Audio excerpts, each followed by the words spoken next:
Today is Monday, June 16th, 2025. I am John Podhoretz, the editor of Commentary Magazine. With me, as always, executive editor Abe Greenwald. Hi, Abe. Hi, John. Washington commentary columnist Matthew Continetti. Hi, Matt. Hi, John. And social commentary columnist Christine Rosen. Hi, Christine. Hi, John. A truly momentous weekend of news, both here and abroad. And I guess we will start with the continuing barrage of Tehran and sites in Iran by Israel, which has decided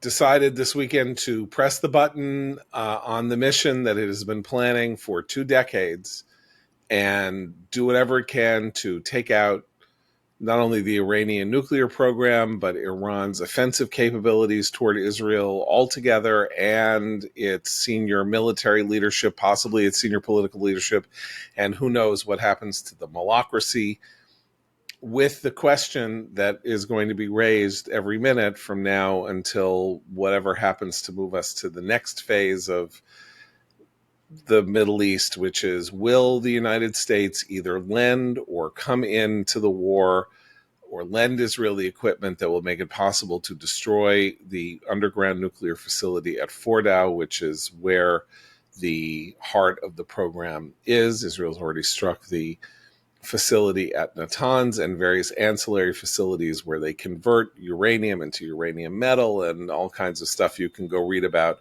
in a far more literate fashion than I can express it. But I did, before we start, want to read to you guys from the redoubtable Amit Segal, an Israeli analyst who has an absolutely necessary newsletter you can sign up for called It's Noon in Israel.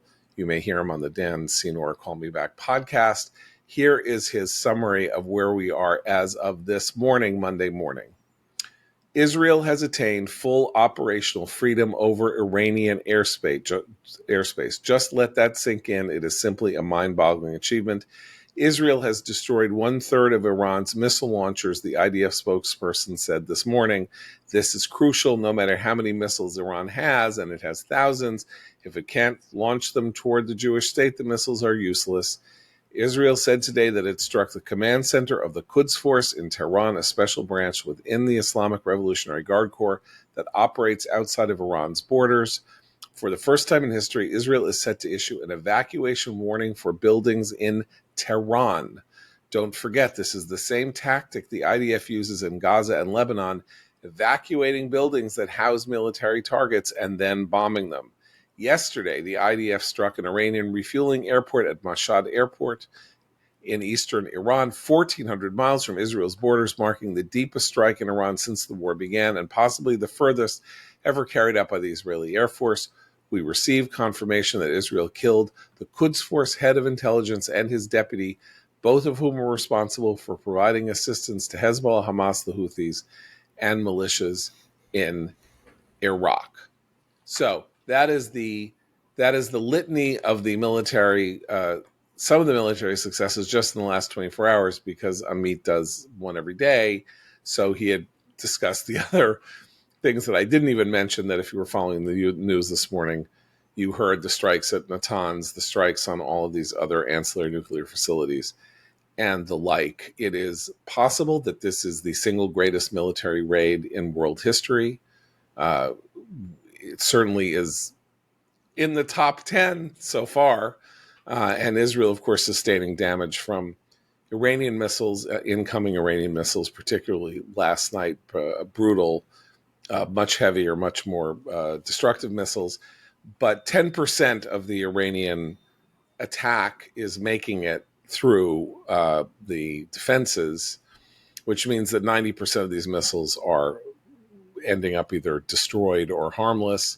And, the more that Iran fires the missiles off, the fewer missiles they have later. And as they fire the missiles, Israel gets a more precise sense of where the missile launchers are and then can go and get the missile launchers, which Amit mentions in his newsletter this morning. So the longer this goes on, though, the more destructive it will be for Israel.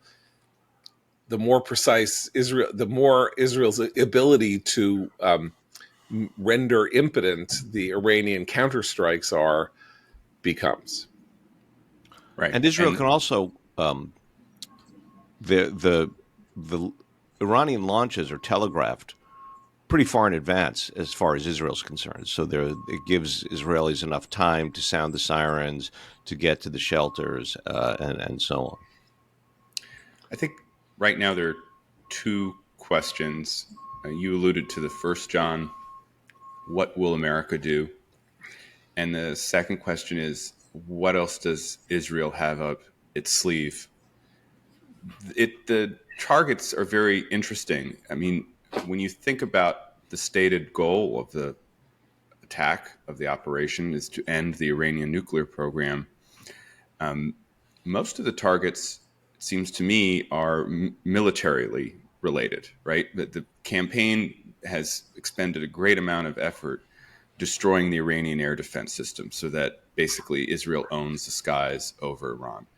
A lot of effort destroying the missile systems so that Iran's claws are kind of being, filed back. Obviously, Iran is still dangerous. There's a lot of command and control targets. So the amazing operation on the first night that basically took out much of the Iranian general staff, or just the news yesterday that the Israelis took out the head of intelligence for the Quds Force and his deputy. The reported planned strike on the Ayatollah Khamenei himself that was, according to the press, called off by President Trump. But when it comes to the actual nitty-gritty of the nuclear program itself, there have been some targets. There was the main facility at Natanz that I think has been pretty much destroyed.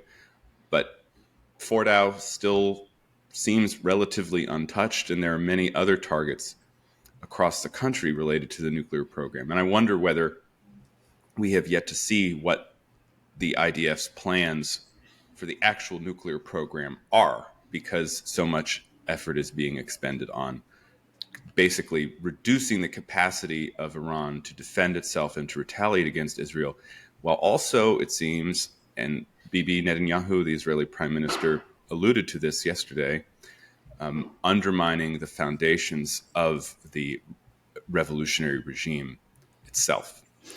Well, and there was that interesting signal over the weekend, reported in a couple of news outlets, where Netanyahu signaled, with America's help, this could be done more swiftly. Like we could have more control over this nuclear problem in a few days, or it could take many weeks.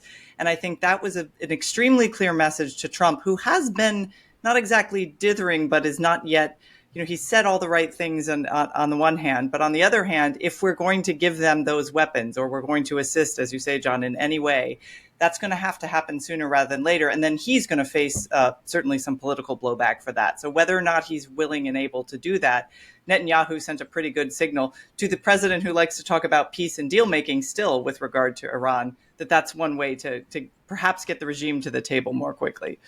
I have to say, because there's been a lot of analysis and kind of semi-speculation about coordination between U.S. and Israel in advance of the strikes, and who knew what when, and what was a feint, and what was an actual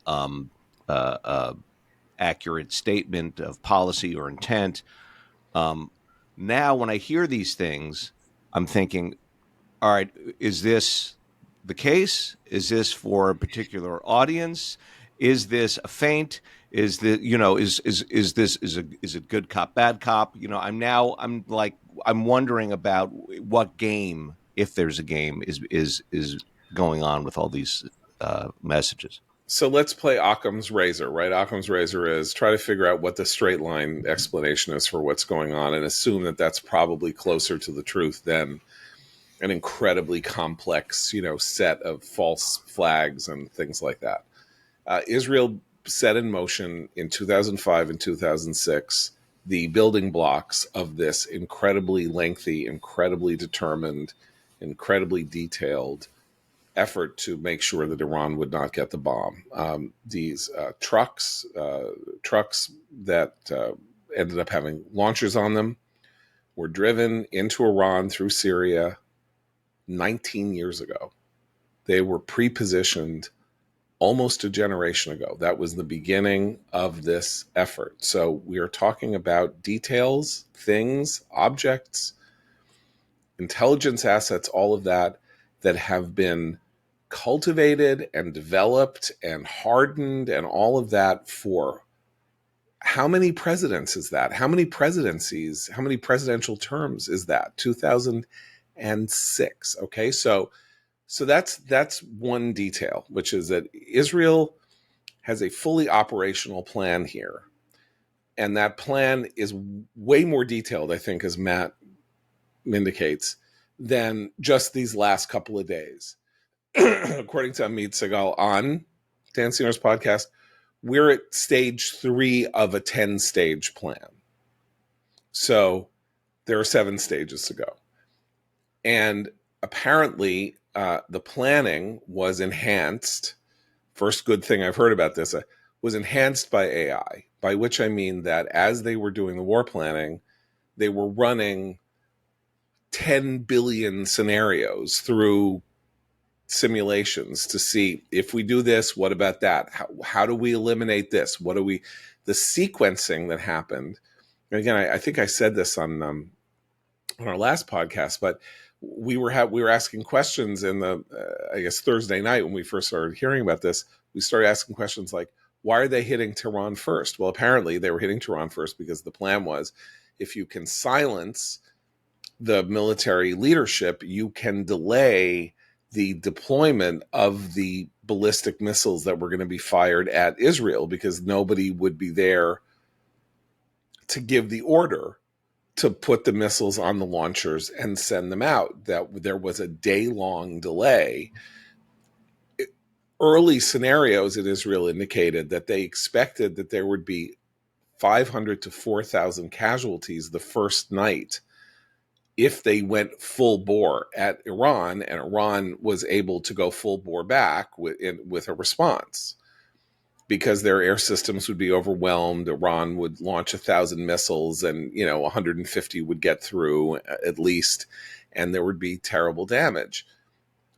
So they did this thing, which was to slow down the Iranian ability to respond. And then, as happens, in the reverse of the Mike Tyson, everybody has a plan until you get punched in the face, they start executing the plan, and it appears that Iran's defenses, strategies, ability to sort of diffuse its military equipment and all of that were way weaker than Israel even knew.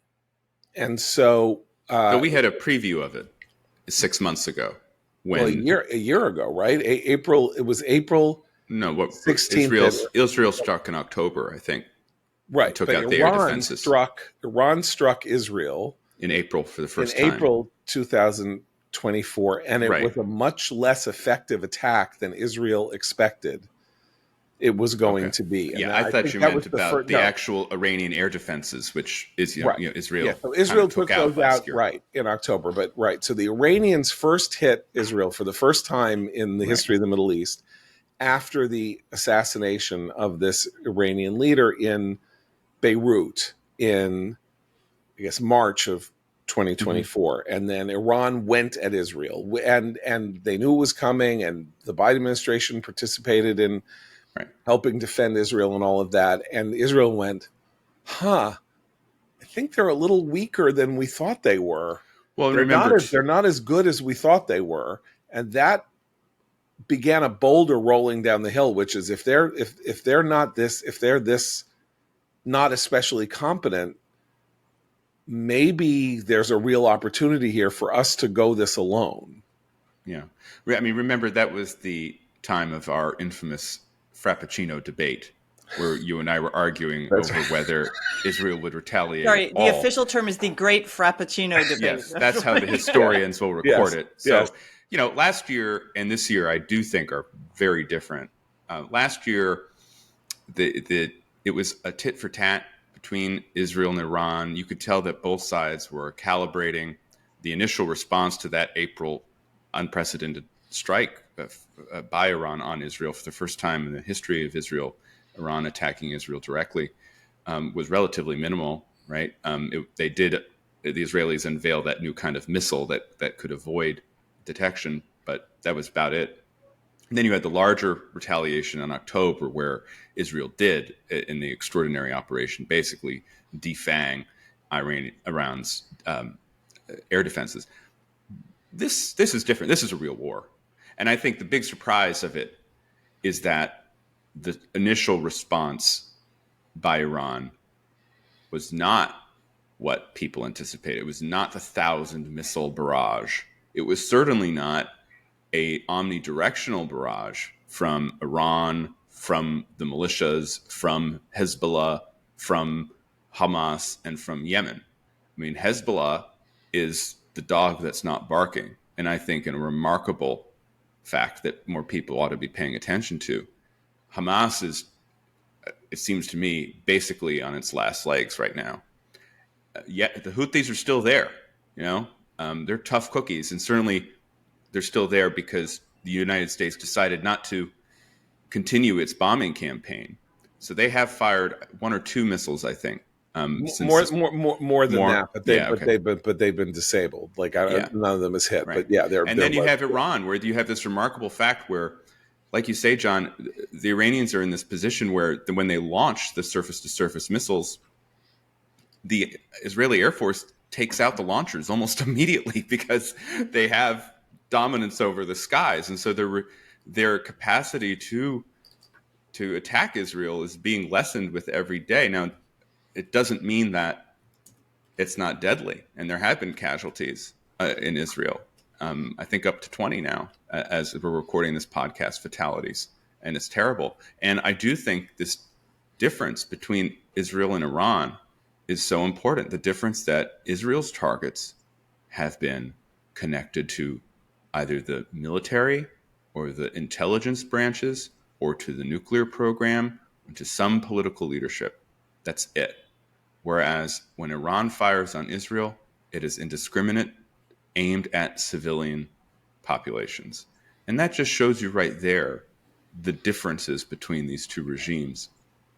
And why, ultimately, if the result of this is the end of the Iranian regime, that would be an unalloyed good for the world, no matter what follows it. I mean, we should, and maybe this is something we can do over the coming weeks, spell that part of this story out, the question of what the 21st century could look like with the mullahs gone, and that destabilizing sinkhole that has been there since 1979, causing war after war and conflict after conflict. What happens if it disappears? Now, there's all this talk about how, it could devolve into a civil war, and it could be terrible because it'll all be chaos and all of that. And and yes, that's obviously true, and that would be unfortunate because chaos is bad and all of that. But Iran has been the world's, maybe next to Putin or more recently, but has been the world's worst actor in my lifetime. And so the disappearance of that regime, or the ending of that regime, which will have ancillary negative consequences in all kinds of ways we can't anticipate, will have this one positive consequence, which is that Two things to bolster that very important point. One is what Trump himself said in an interview with The Atlantic over the weekend, where he said he was asked about, Iran's nuclear weapons and support for Israel. And he said, Israel or no Israel, Iran should not have a nuclear weapon. They cannot have one. That's a very clear and powerful statement. And it's a real strong signal to some of the people in his own coalition who don't want to support Israel. The second thing is that how many of Iran's neighbors in the Middle East who claim to support, who claim to hate Israel and hate the U.S., have allowed the Israelis to use their airspace. Yeah. There's more of these countries announcing the opening of their airspace, which tells you something. This is a very important point because among the many things that happen when war or attacks or the incredibly judicious and clever use of military armaments creates new conditions in the world that are positive, not just negative. Everyone has spent 20 years focusing on the negative of our invasion of Iraq and what happened, right? Israel takes out Iran's defenses in the fall of 2024. After having taken out Hezbollah's leadership and a lot of its fighting forces in the Beeper operation. And what happens in the wake of that was not anticipatable? The collapse Assad. of the Syrian regime. Yeah. And what is happening right now? That guy, Al-Shara, the new head, he was, Al-Qaeda. He's like, Israel, you fly right over us. And you know what? You have a complete roadmap. Like, Syrian roads are open to Israeli ground equipment if they need to bring in, missiles that they can fire more short range. They can drive through Syria into Iran, stand in Iran, and shoot them from the surface, surface to surface. This is unthinkable. And and what do we know? Look at who was compromised over the course of the last 20 years in Iran, that we have the intelligence, or Israel or the West has the intelligence that it has. How do we know this guy isn't an Israeli asset? The new head of Syria. He's acting like he's an Israeli asset. I mean, I'm just saying. Yeah, the world he has a lot of ties to Turkey. Turkey armed him, but you never know, right? But you never know, and you know what? People have forget about the motivation. Yeah. It's good that he made the right choice, yeah. And I think the point is, it's another prediction made by Tucker Carlson, or Chatsworth, as Mark Levin has taken to calling him. Chatsworth. Carlson. Yeah, Chatsworth is my favorite part of it. That's not happened. So look, we're in early days. It feels like it's been going on for longer than it actually has. But what was Tucker Carlson's prediction in that scurrilous attack on Mark World War III? He said within a week, thousands of Americans would die. So far, the casualties, I have to say, on both sides have been relatively minimal. About a few hundred people on the Iranian side, again, mainly connected to the military or intelligence. And then, of course, these terrible civilian deaths in Israel, which are, a couple dozen. But the civilian deaths in Israel, and this is really important, because it goes to things that Israel may have learned from Ukraine, among other things. As long as people go into the shelters, not a single person has died in a shelter, right? That didn't happen during the Blitz, right? In the Blitz, there were subway tunnels got flooded, underground tunnels got flooded and people drowned. Shelters were hit. So far, every death in Israel and injury in Israel comes from people who did not get into the shelters. Or the missile had a direct hit on where they were sheltering. Right. Like in some of the safe rooms, right?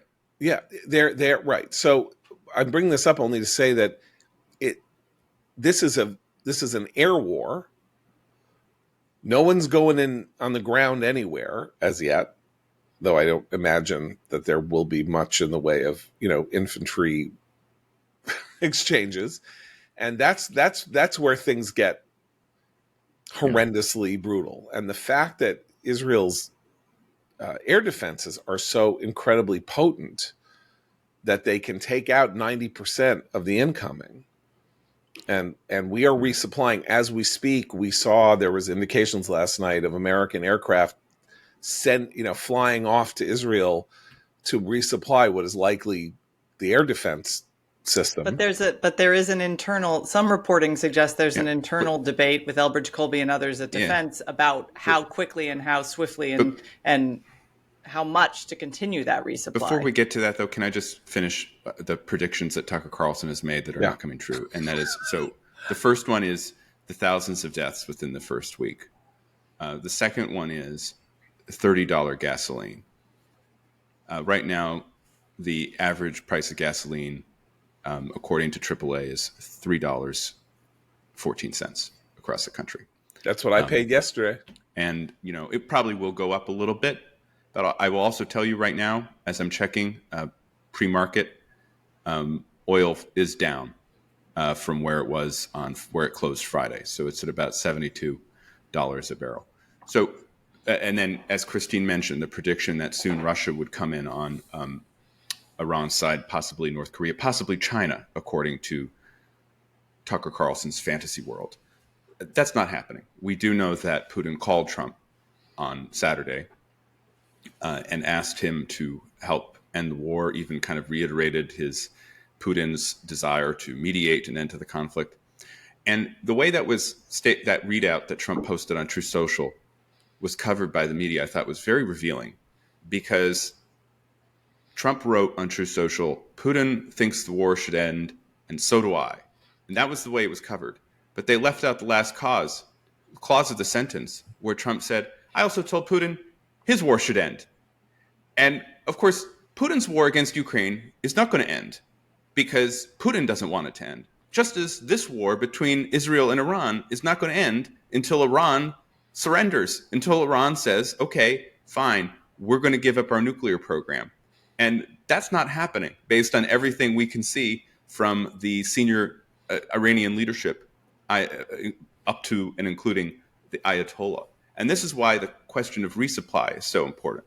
Because as of now, 8 a.m. on June 16th, Trump has done nothing to restrain Israel.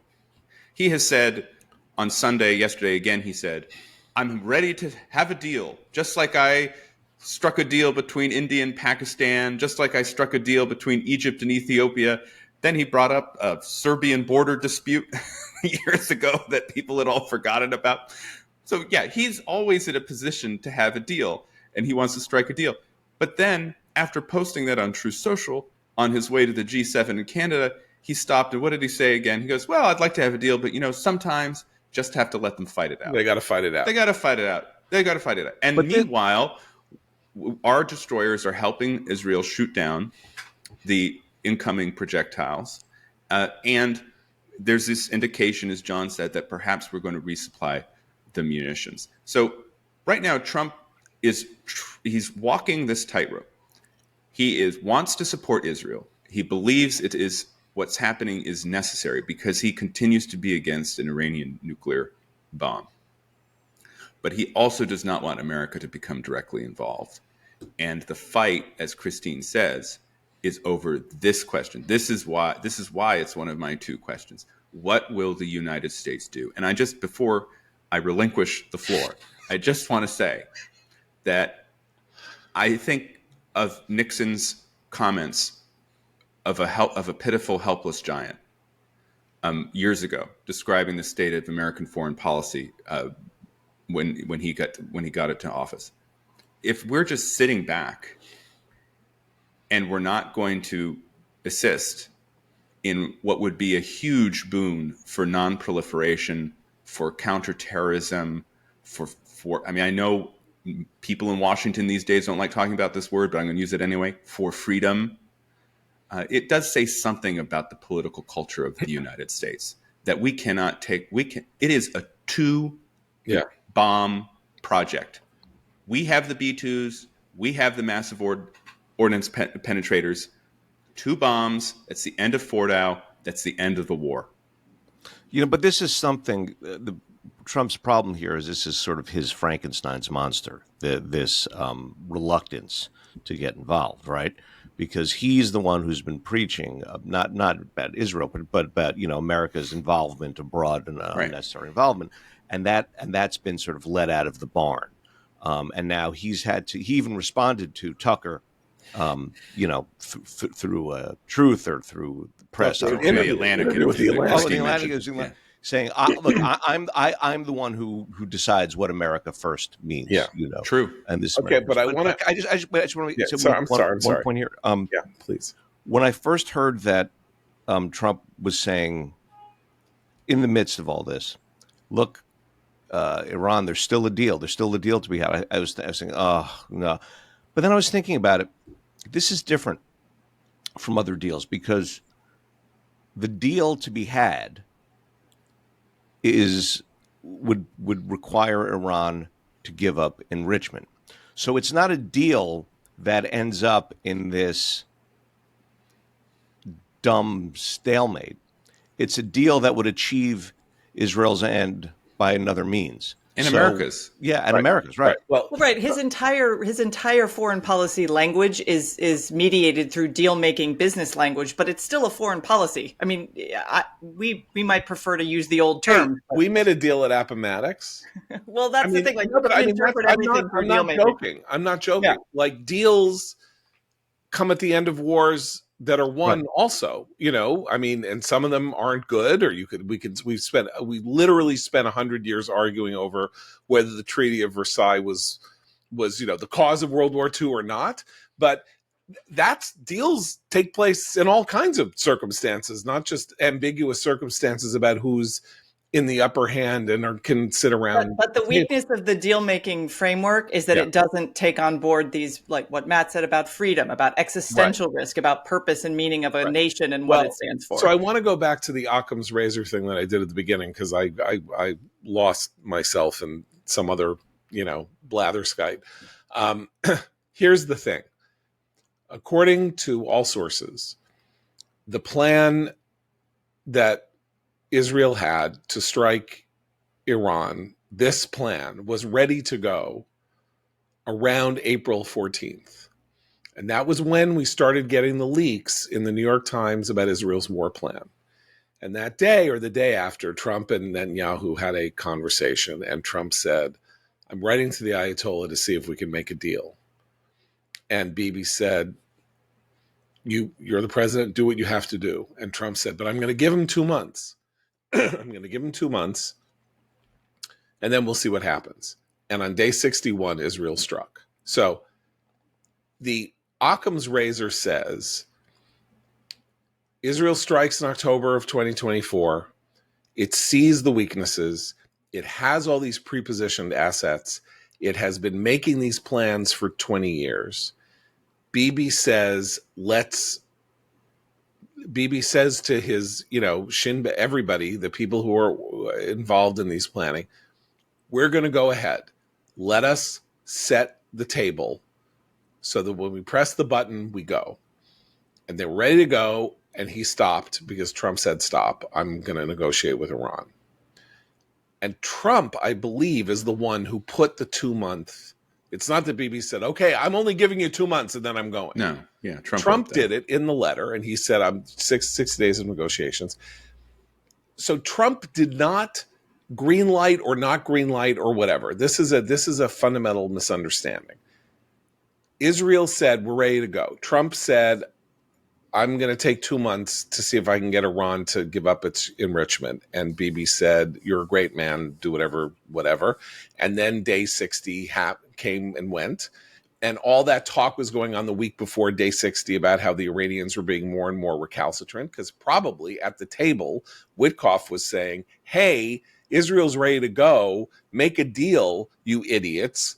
And the Iranians are like, no, we're not going to make a deal with you, blah, blah, blah, blah, blah. So Trump gets annoyed because he's like, hey, I'm giving you a way out. Well, that's what he was. A way out. He was saying that. I mean, I think your timeline's right. I will say this. I think Trump maybe forgot about the 2 month deadline during the negotiations. And I believe that Netanyahu reminded him of it in the phone call last Monday. Right. And the president was like, yeah, of course, I was right. 2 months. Yeah. That's all they should have. Yeah. And sure enough, on day 61 is when the attack happened. And Trump himself evoked day 61 in one of those truths. Because I think it was on his mind. I gave him 60 days, and on the 61st day, Israel struck. Now, I bring this up only to say that there is this whole discussion of whether or not there was some they were good cop and bad cop, and Israel was there. And I think it's a much simpler story than that, which Israel is like, we have the gun cocked. The gun is cocked. We're standing at the door, ready to kick the door in. We'll wait until you say, but you're the one who has started the ticking clock. And when the clock goes to zero, we're going to push the button.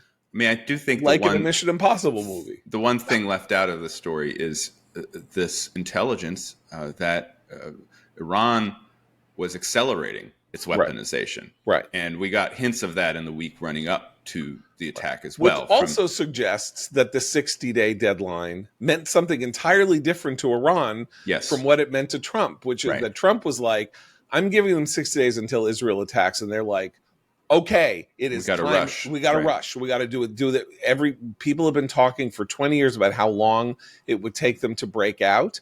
There were moments at which, in the course of this discussion of Iran's centrifuges and everything, some people said it would take them a year to get to weaponized uranium. Some people said it would take them a week. And all of that, apparently, it was around 65 to 70 days. And so this is why Fordow's destruction is so important, because if the regime somehow stays in power, if this active conflict ends and they have even a little bit of the pieces of whatever enrichment technology they need and one or two scientists, they will go right back to work on this. And that's the part of the story that I think both Israel and the US are not quite telling yet, to wait and see how the conflict emerges. But that still remains a danger. I would also like to point out, I would like to make a case to the restrainer, like to the actual people who are genuine foreign policy realists who aren't just anti-Semites in wolf's clothing or pacifists or, anti-interventionists in, pretending to be serious people. The long-term positive consequences of America, look, I can see every reason why it would be immensely helpful to Israel to get the B-2 and to get the bomb and to fly the plane themselves and destroy four. It would be the ultimate statement that Israel, though it can borrow equipment the way Lend-Lease meant that the United States was lending equipment to Europe before World War II, that Israel can do it itself. I read there, the renting the B-2 to me is something I've been thinking a lot about. Trump would love that. Yeah, it might appeal to Trump. That's why I'm saying it might appeal to Trump's mind. Airbnb deal. But at the idea of an enterprise rent-a-car for strategic bombers is not something I really had on my bingo card, but I support it nevertheless in this case. Okay, but here's what I would say is that Israel has demonstrated that it can destroy the most what we believed was the most militarily powerful, the most militarily advanced force in its region, take out or completely wound it and damage it in 3 days after a raid, whatever it was, 8 months ago, that took out their air defenses. So Israel has demonstrated that it is, the tough hombre of the world, and basically aside from ours, the best military on the planet, without let up. So it would be good. It would be good as a final statement, and the Zionist statement that we, will do anything to make sure that nobody threatens us like this again and the Jewish people again. However, for the United States, and this is the message to the restrainers, the low cost, high return of us bombing Fordo is it establishes the precedent, which is you want to develop nuclear weapons anywhere on the planet, we're just going to fly a plane over and drop a bunker buster bomb on wherever you're doing it. We've done it once, took us a day, took us a night, flew right back. You don't even have the capacity to hit our B-2 because it's 30,000 feet in the air. Unless you're China or something like that, and maybe when space weaponry starts, this is going to be a little harder, but don't do it. So every time some country starts coughing or buying yellow cake or doing something, all the United States will have to do is say, Fordow. Well, but doesn't it also... what? And it's nothing to us. Like we droned people, we droned thousands of people during the Obama administration who were threats to us, individuals. These are just military sites. We don't care. We'll just goodbye. But it's better than that, to turn Abe's phrase. Not to be the perennial optimist on the podcast, but it also returns us to an era where the United States was extremely clear about who its enemies are. and says it and acts on it. And I don't say that in a Pollyannish way. It has been decades since we've had that kind of clarity, and we need it again, particularly. And this is the message to the restrainers like Colby, who claim their worry is about Asia. It's a very important message to send to China, which is our enemy a little bit now, but is emerging as the power that we will spend the next many decades fighting. And those messages are clear. They also allow for the American people to have clarity about what we stand for in the world, which I think has also been muddled in the past decade or two. You know that I agree with every single word you said there. But even if you don't want to frame the future of American foreign policy in those terms, I am giving you the most naked form of realpolitik there could possibly be, which is, it is a matter of us. Why not vote? No, we should. And that's why I want to keep talking about this. But it's just a matter of us lifting our pinky to destroy your millenarian ambitions, whoever you are, anywhere on this planet.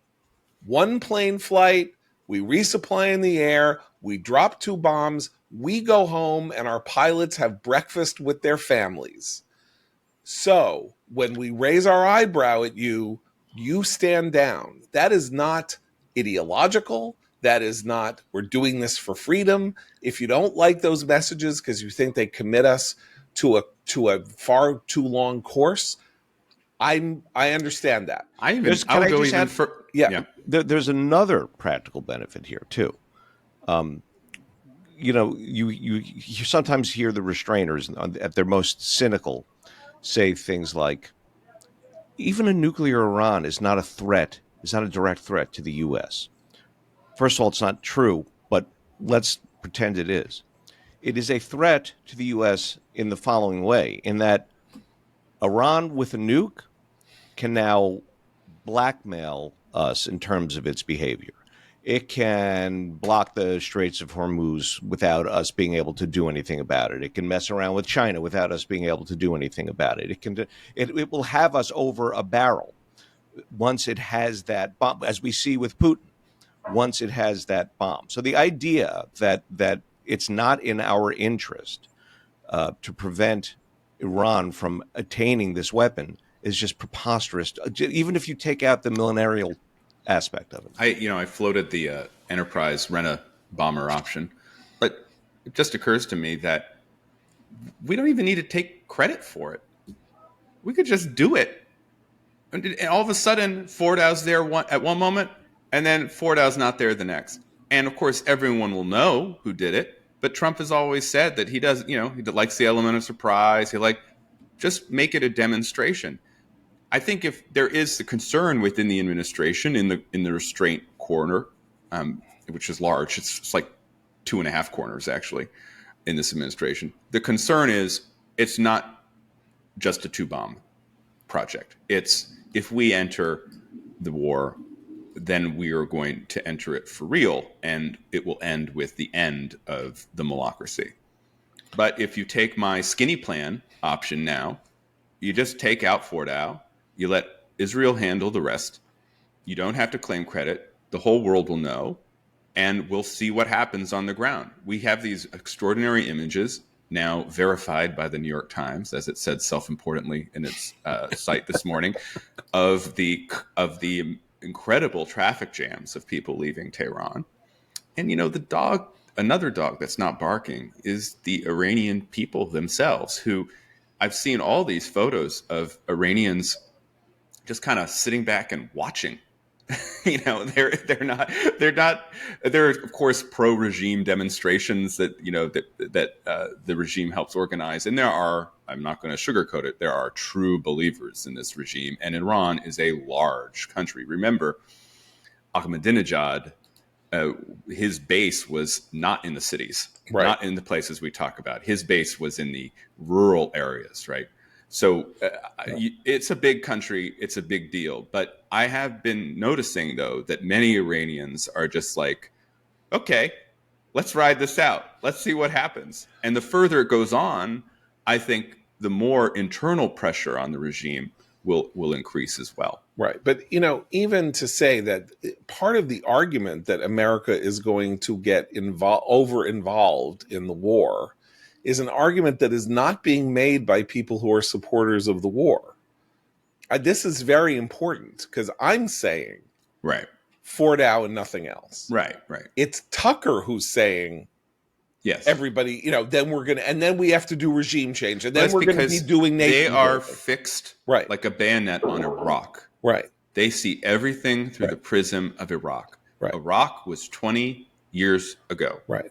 No one is, what will happen, in my view, is Iran, the worst case for Iran and the Iranian people is that it turns into Libya or Syria. Right.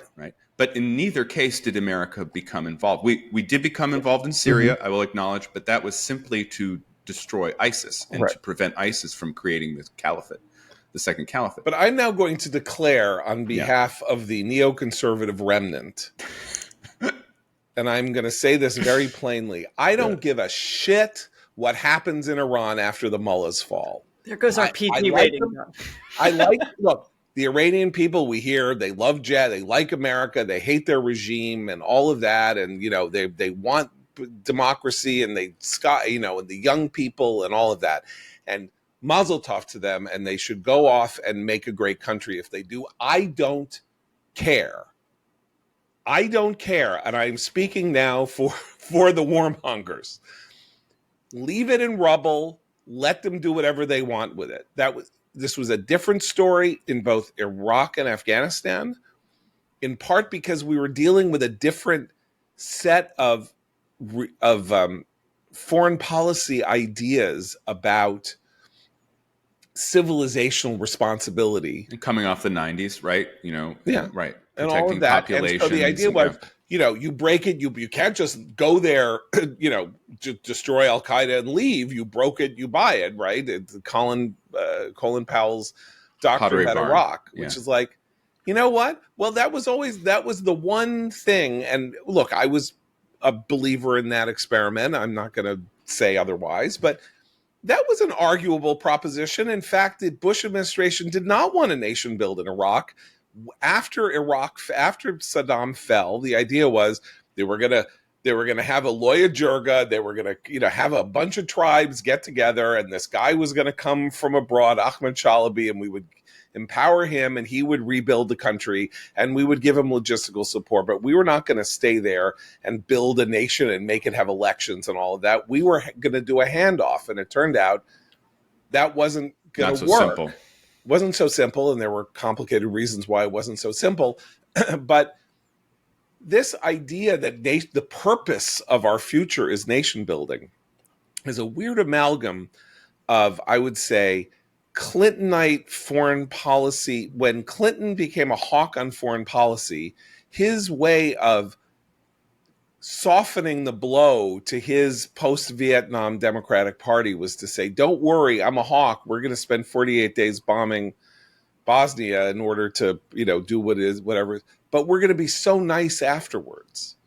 We're just going to be so nice. And the one prevailing advantage, I would say, with Trump now being president, aside from everything else we could praise him for over this weekend, is he doesn't care about being nice. He doesn't want to go around being nice to the Iranians. Or nice. This is actually sorry to interrupt, but this is an important point in terms of responding to the restrainers as well. It's to say it's not just that we bomb and walk away and don't care, because actually the American people, I think in general, do care how we leave a country that we've had any sort of military involvement in. But it's to say it's Europe's responsibility to deal with this threat. It is the country's responsibility to rebuild. That's a restrainer message. It's saying we're not going to put our troops in harm's way to fix this mistake. Well, we did what we came here to do, to protect our own interests, and now you rebuild. Maybe we help fund that, but we don't send troops. Yeah. Well, dilate on that for a moment, because Israel is acting exactly as Elbridge Colby wants our allies to act. Exactly as. If the theory of the case is that America is too constrained to take on a global leadership role as we have since the Second World War, therefore, we must rely more on our allies. It's an updated Nixon doctrine, where Nixon, again, responding to the Vietnam era, said, we're going to let our allies take the lead, we'll supply them, but they're really going to enforce the civilizational norms in their neighborhood, and of course, it fight communism at that time as well. Well, what is Israel doing? Israel is doing exactly what we want it to, and I will give Colby credit. He has praised Israel for being a model ally in the past, but he must also recognize that our model ally is doing what is right and what is necessary in its operations against Iran and its terror network. And so we should be helping them as much as possible here. Right. Now, let's also talk about the astonishing circumstances here. Israel is a nation of 9 million people, right? Roughly the size, depending on how you calculate what it has. At one point, it was the size of Rhode Island. Now it's the size of New Jersey, something like that. Iran is a nation of 90 million people that is the size of Texas. No one's saying after Israel devastates Tehran and blows up Fort Howe and does this and does that and does Natanz and all of that, that it is now Israel's obligation to go in and rebuild Iran from the shattering blows that have been delivered to it. That is nonsensical. Israel has been in Iran's crosshairs for 20 years. Iran has been threatening Israel militarily for 20 years. Iran has empowered and armed terrorist groups on its northern border, sort of jammed into the southern center of its country, and has been playing footsie and games on the West Bank. Israel has been threatened. Israel has been attacked by Iranian proxies. Thousands killed and injured after October 7th by an Iranian proxy, and they have finally decided to fight back. And no rational person on the planet says, "Okay, Israel, now that you've broke it, you broke it, you pay for it." Israel didn't break Iran. Iran broke itself. Iran. Well, and to Right? Matt's point, they're striking military targets, which should not be rebuilt in the first place. Right. They're not targeting civilians. Right. I mean, the central issue with the United States, and where not the restrainers, but maybe the people who have a different view of the projection of American power than I do about Iraq and Afghanistan, that it was, we're so big and so powerful that not only should we go and take these countries out, but because based on the unique circumstances that the world faced at the end of World War II, we need to go in and transform these countries and make them nice. And we had to do that. There was a geopolitical restrainer, realpolitik reason after World War II for us to save West Germany and to save Japan. And that was that we had this adversary in Soviet Russia, totalitarian Soviet Russia, which was, even as that was going on, attempting to foment revolutions in Greece and in Turkey and in Iran, by the way, in order to create a new set of conditions in which they would be the dominant power in Asia and in Europe. And so we weren't just doing this out of the goodness of our hearts, right? We were doing it because we actually were in a grand power game against the Soviets. We have no incentive. No one is going to be arguing. The Republicans aren't going to be pushing Trump to help rebuild Iran. The Democrats aren't going to be pushing Trump to help rebuild Iran. That this case that we are getting ourselves into a quagmire because of our conscience and our desire for freedom and all of that is simply ahistorical and wrong. You gave me a great idea. Okay. I'm full of ideas this morning, but I have a way that we can square this circle and make Barack Obama happy as well. And that is, we find the great nephew of Mossadegh. We find him, and we somehow say, give him money or whatever, and he can run for office in the new Iran against Pahlavi. Against Pahlavi. We can have a nice race between the restored royal family. We don't know boots on the ground, but what is Obama going to say? Because Obama thinks that American foreign policy took the wrong turn in the Mossadegh coup. So we just do that, and so he can be happy, the Iranian people can be happy, and the world can be happy that there's no longer a theocratic, jihadist, genocidal regime with nuclear programs and a possible nuclear bomb. Okay, so let's talk about Obama in 2010, because this is an interesting thing, because we're now in 2025. So I was up very early this morning, and I had on MSNBC's Way Too Early, which is their 5 to 6 a.m. program. And I am now going to do something. You should just call it Why. Sorry. But I'm going to do something terrible here, because I'm going to say that I was listening to a very, very interesting person who was in the Obama administration in 2010, I think on the National Security Council, a woman, and I didn't get her name. And I was just trying to search to find her name, so I don't know who she is. But she was very interesting and very balanced, and she was giving a very interesting overview. And she said, look, here's one of the things we know. The Israelis were prepared to strike Iran in 2010. I know that because we were trying to figure out every way we could to stop them. Now think about that for a minute. So Israel says, you know what we're going to do? We're going to strike Iran and, get rid of their nascent nuclear program. And it was the policy of the president of the United States to stop our ally in the Middle East threatened by an irredentist millenarian regime that had declared its interest in wiping Israel off the map. Their focus was, how do we stop them? And I think this is one of the reasons that Obama hated Netanyahu so much, that I think they had a conversation. I've said this before on the podcast, but I think that this is the case.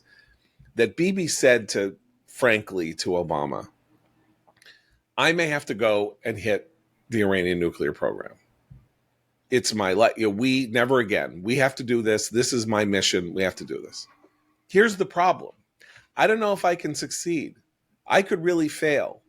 We've never flown this far. We don't have refueling. We don't have this. We don't have that.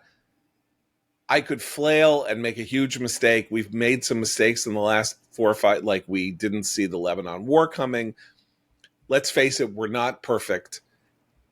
But I may have to do this, and I could fail, and it could be a catastrophe. A couple of bombs, and they're done. So I'm just crazy enough to do this. If you want to make sure that I don't send the Middle East into a paroxysm of disaster that you think is coming, why don't you do it? I don't care who does it. I don't need credit for having done it. I just need Iran to be non-nuclear forever. And Obama, put in a corner by Bibi, hated him more than he hated any. Imagine this, 200 countries in the world. The person that Obama hated the most on the planet was Benjamin Netanyahu. You know why? Because he said, if you are doing what you are doing, you are going implicitly to say that it is okay for Iran to have a nuclear bomb. And sure as shit, 5 years later, that is what Barack Obama did. He agreed to the JCPOA, and under those terms, if we hadn't pulled out of it, and if everybody followed all the terms and all of that, in 3 years, Iran would legally, under the terms of our understanding of international law, been allowed to be a military nuclear power. So no wonder he hated him.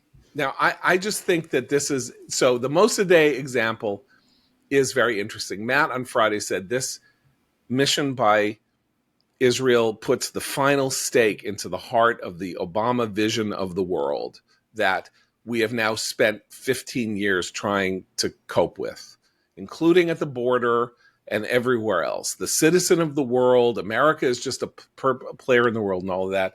And everything has been about cleanup. People think that we've been spending 20 years cleaning up Bush's mess.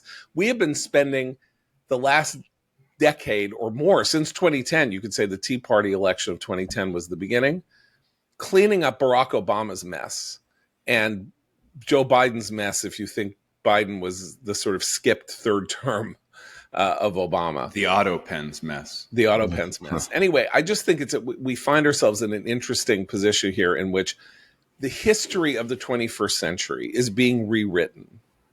And not, I don't mean like erased, like Orwellian rewritten. I mean that, or the understanding of where we were, how we got to this pass is being rewritten. And one of the things that Israel has done, which I think Christine alluded to, is Israel has made it clear again to the West, as I think Ukraine did too, but would have much more powerfully had things gone better for Ukraine and had we not been so pusillanimous in failing to supply Ukraine with the goods that would have helped it to really, really, really take it to the Russians.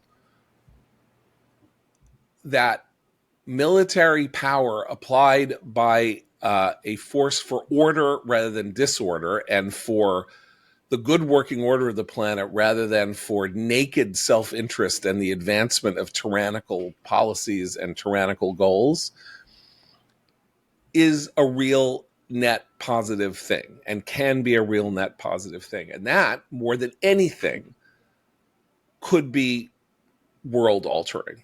Can I just have one point related to that? I do think that there was a very good piece by Ruel Gorecht and Ray Takei in the Journal over the weekend, where he said that what's happening now between Israel and Iran is the end of the era of nuclear diplomacy, which actually goes back further than Obama's presidency. They pinpoint the origin in kind of our contemporary times with the a framework between the Clinton administration and North Korea in 1994, which of course did not prevent North Korea from continuing its nuclear program, and now North Korea is a nuclear power.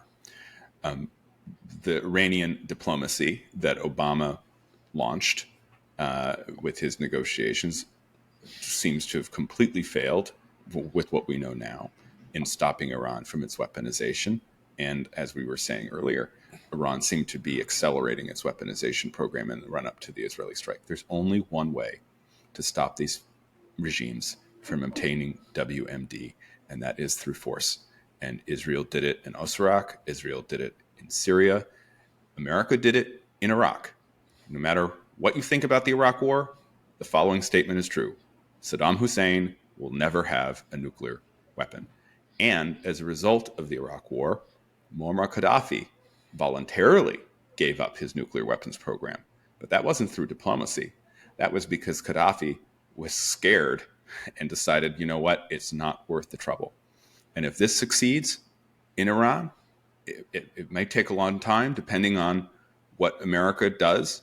It could go very quickly if America decides, let's do it. But if this operation succeeds now, the lesson will be all clear, which is that there's only one way to do this, and you have to do it early. The longer you wait, the more difficult the problem becomes, but there is no other option.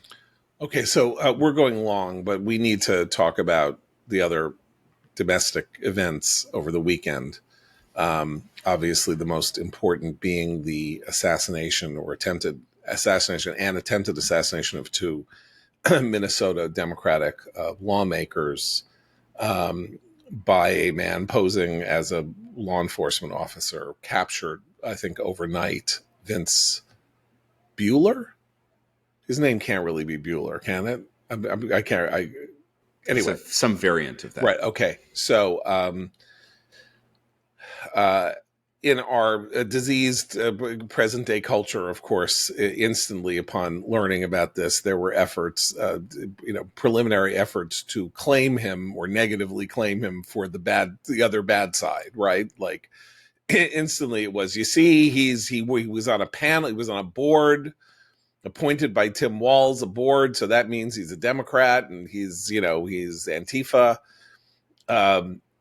And then, of course, the left going, what are you talking about? Look at him. He's like, he shot two Democrats. His manifesto apparently is an anti-abortion manifesto. He had a list of people he wanted to kill, all of whom were abortion providers and Democrats. So don't think that it's probably, your idea that he's some leftist going at leftist targets is insane. I think that appears probably to be more true than not. But of course, the larger question is, are we entering in with the first salvo really being 2017, the shooting at the congressional softball game? which was Or Gabby 8 years Giffords ago. before that. I would put it a But little earlier. Gabby Giffords was shot by a He was a schizophrenic. paranoid schizophrenic. He was a had no paranoid political schizophrenic. The agenda. guy who shot up the congressional softball game Well, he was a based, woke, whatever, Right. like He was a Bernie bro. He was a Bernie guy. bro, right? So that, and then you have, we're talking now about not events like the anti-Semitic events, but actual direct assaults on politicians and political figures. 2 assassination attempts of Donald Trump after, I think, 40 years of 40-year period in which there had been no such activities, and after that weird, horrible time between 63, and 81, when presidential candidates and presidents and stuff were being shot and killed or shot and grievously wounded, and then that kind of ended, and then so now the question is this reemerging, and is our culture of unbelievably ugly combat on often relatively small bore issues, that don't quite rise to the level of, if he's fighting that, if he's shooting 2 state senators because of their votes in the state house, we're now in and of course, Josh Shapiro, the setting on fire of Josh Shapiro's mansion. The threats against Supreme Court justices as well, even though they're not elected officials, those have also been politically motivated. Nancy Pelosi, right? Yeah, right. Yeah. Right. Okay. Nancy Pelosi's husband. That attack. So I don't think it's the beginning. I think we're clearly well in it. We're in the era. Yeah. Yeah. Right. And I think the main problem here is that there's nothing to be done. And the United Healthcare CEO. I mean, right. But again, that wasn't.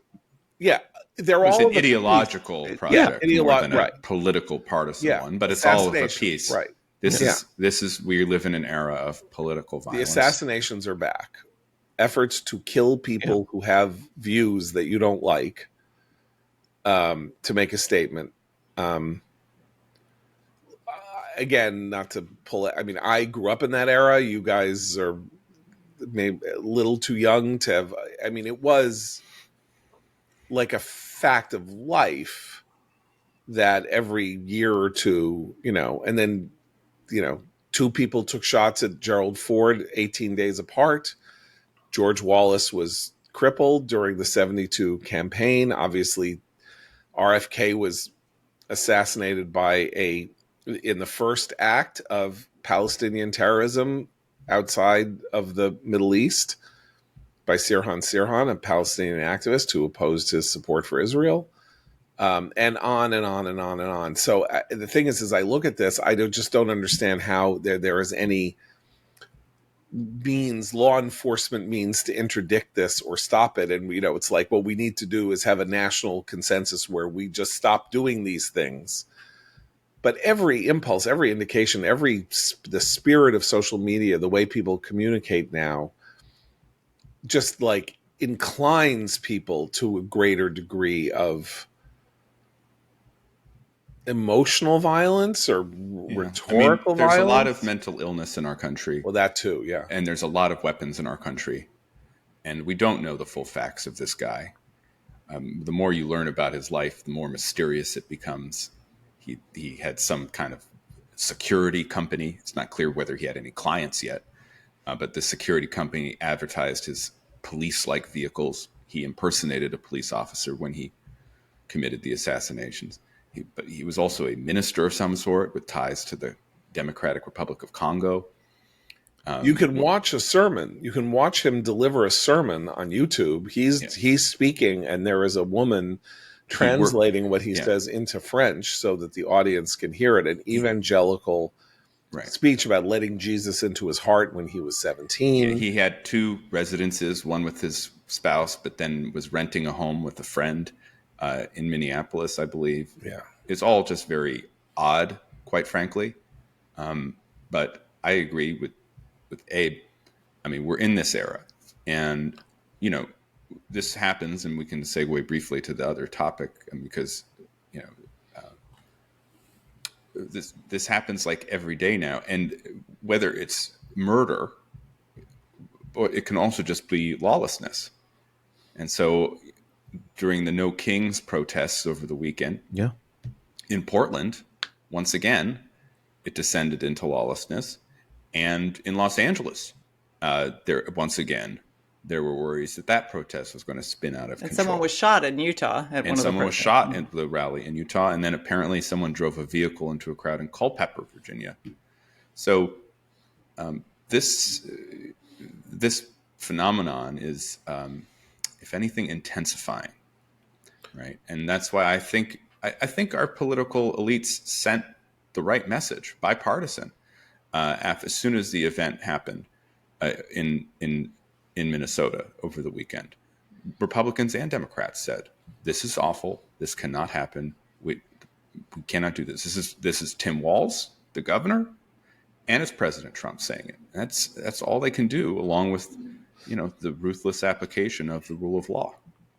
One of the two major political parties now is effectively endorsing the idea that it is okay to be lawless against a federal law enforcement agency if the aims of the duly elected president of the United States, who made the issue that law enforcement agency is dedicated to a centerpiece of his campaign, and he won, and therefore can claim to have some form of mandate for carrying out the policy that he is carrying out. If the other party basically says it is okay to interpose yourself between those law enforcement officers and the people that they have been tasked with bringing to justice, that's not unrelated to this. It is all delegitimizing the proper application of political authority, delegitimizing it, saying that it's not, you are allowed to contest it, which you are. You're allowed to say it's terrible,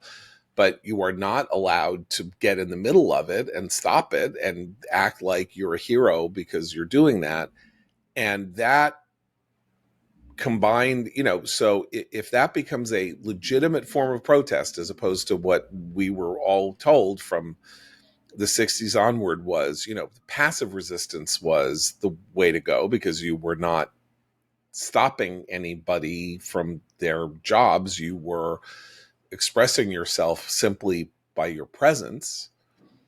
That's not what's going on anymore. And, that scene in Portland, some of these moments that you saw in some of the protests over the weekend where people were literally walking up to cops in riot gear who had those, what do you call those, transparent shields, like plastic shields, were coming up to them and like cursing out their mothers or what, and they're just these guys standing there. And then a couple of them just couldn't take it anymore and just like bopped, the person who came over to them, who would then be like somebody in the NBA. I mean, there's this piece of footage, this guy who, walks up and then, like says something awful to one of these cops.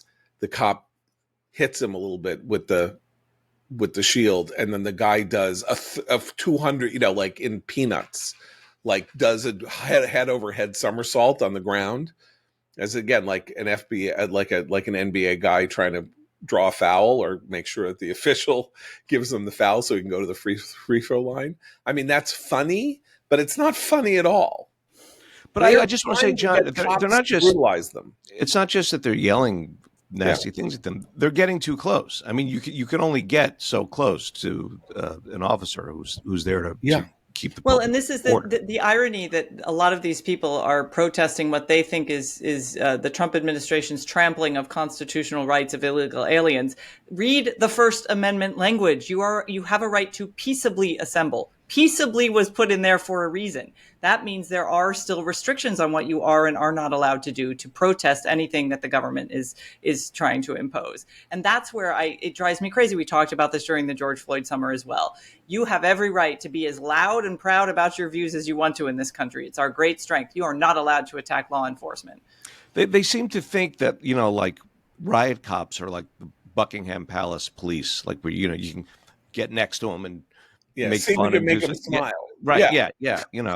It doesn't work that way. Right. And they're also human. I mean, that's the point. That's why the baiting stuff is why New York City's cops are so astonishing.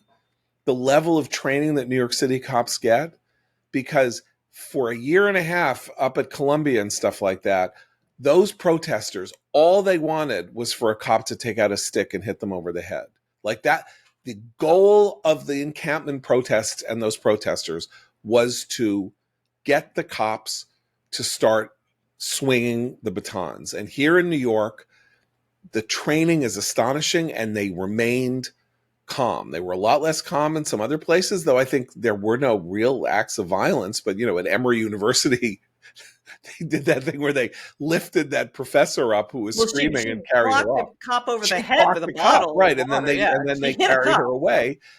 But I'm just saying that all across the country, if you have protests in all 50 states and all of that, you got these guys. They're kids. They're 23, 24 years old. They've never, they've written traffic tickets and stuff like that. They're rural. Nothing is going on.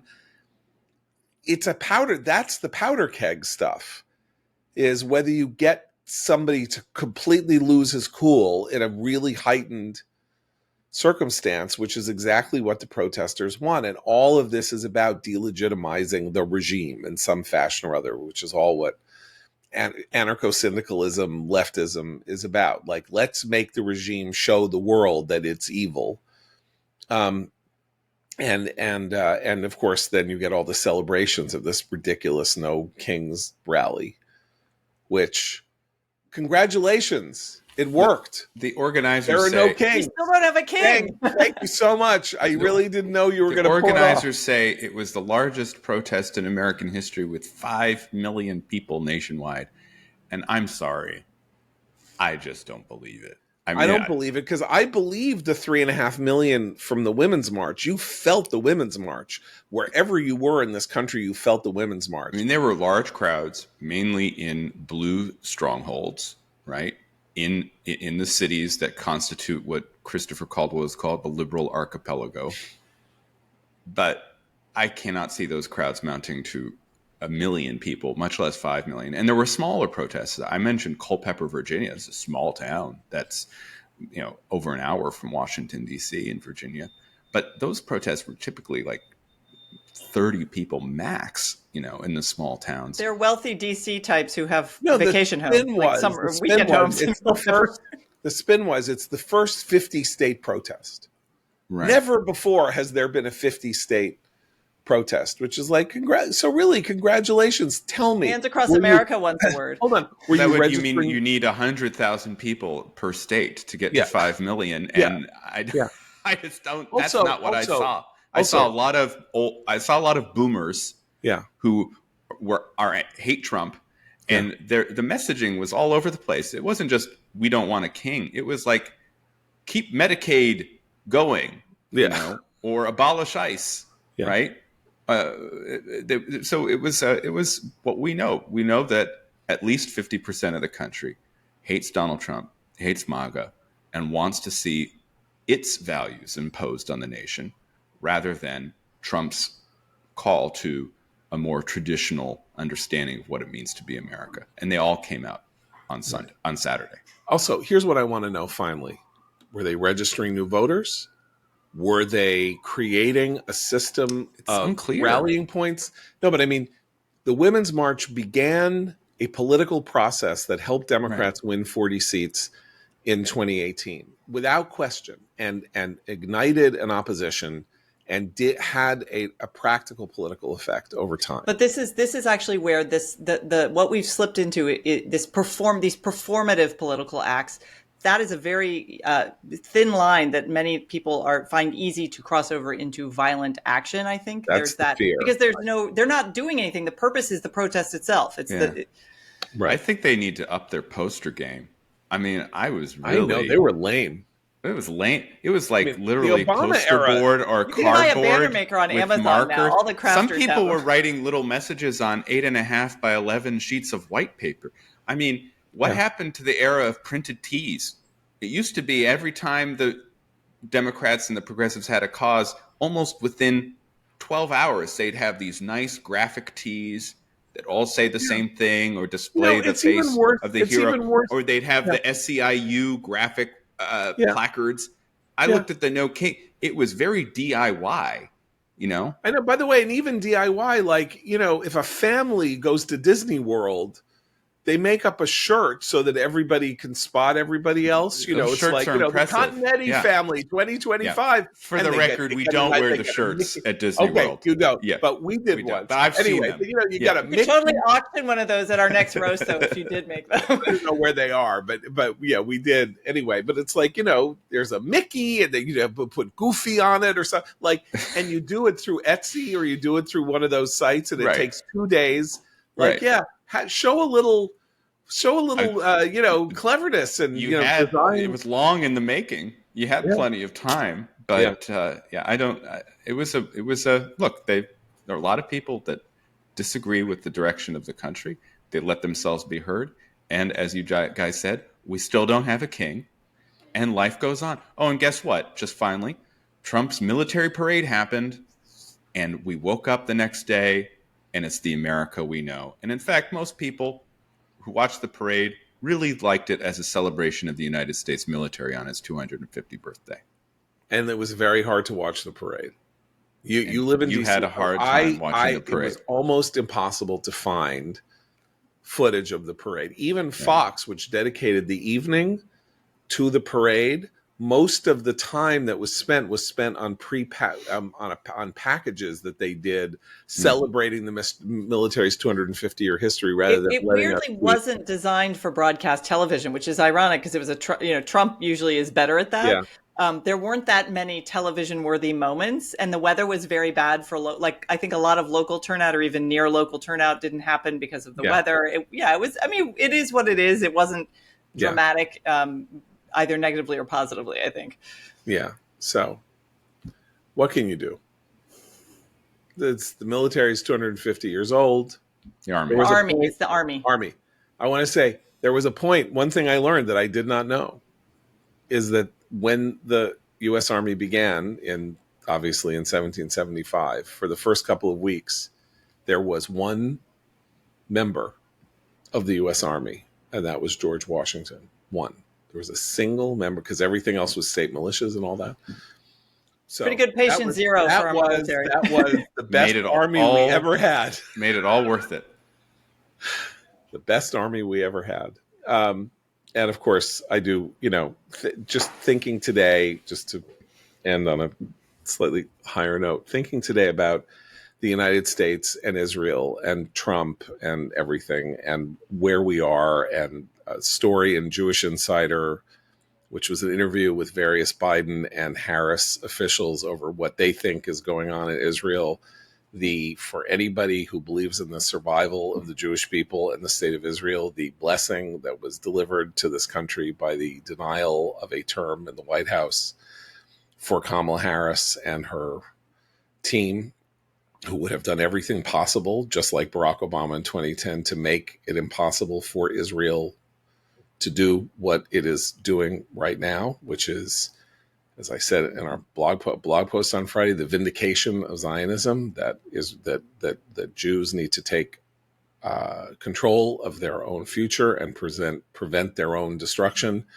And the only way to do that is to have a land in which they can not only ingather and practice our faith and live an ordinary life, but also defend Jews against the depredations of more powerful actors and all of that. And that there was this force that almost, came close to being president and having the presidency in 2025. And if those IAE and IA numbers are correct, at some point this year, Iran would have become a nuclear power with Kamala Harris as president. And again, the history is contingent. Elections matter. Things like this matter very, very much. And thinking of George Washington and the American history, that George Washington wrote that letter that he wrote, if you've never read it, to the Truro Synagogue, in which he welcomed the Jewish people to the American experiment and said that we all should have the right and power to sit under our own fig and olive tree. One of the most beautiful pieces of rhetoric outside of Abraham Lincoln that any American president has ever spoken or written. And that's right at the beginning of the American experiment, that this is a land that is friendly to Jews, safe for Jews. That's been called into question in the last couple of years, and I don't think that we're not a country that's. I think this is still the greatest boon to the Jewish people the world has ever seen, the United States, but that Israel faces an existential moment, and that we find, despite everything that we've talked about for 10 years, that Trump is,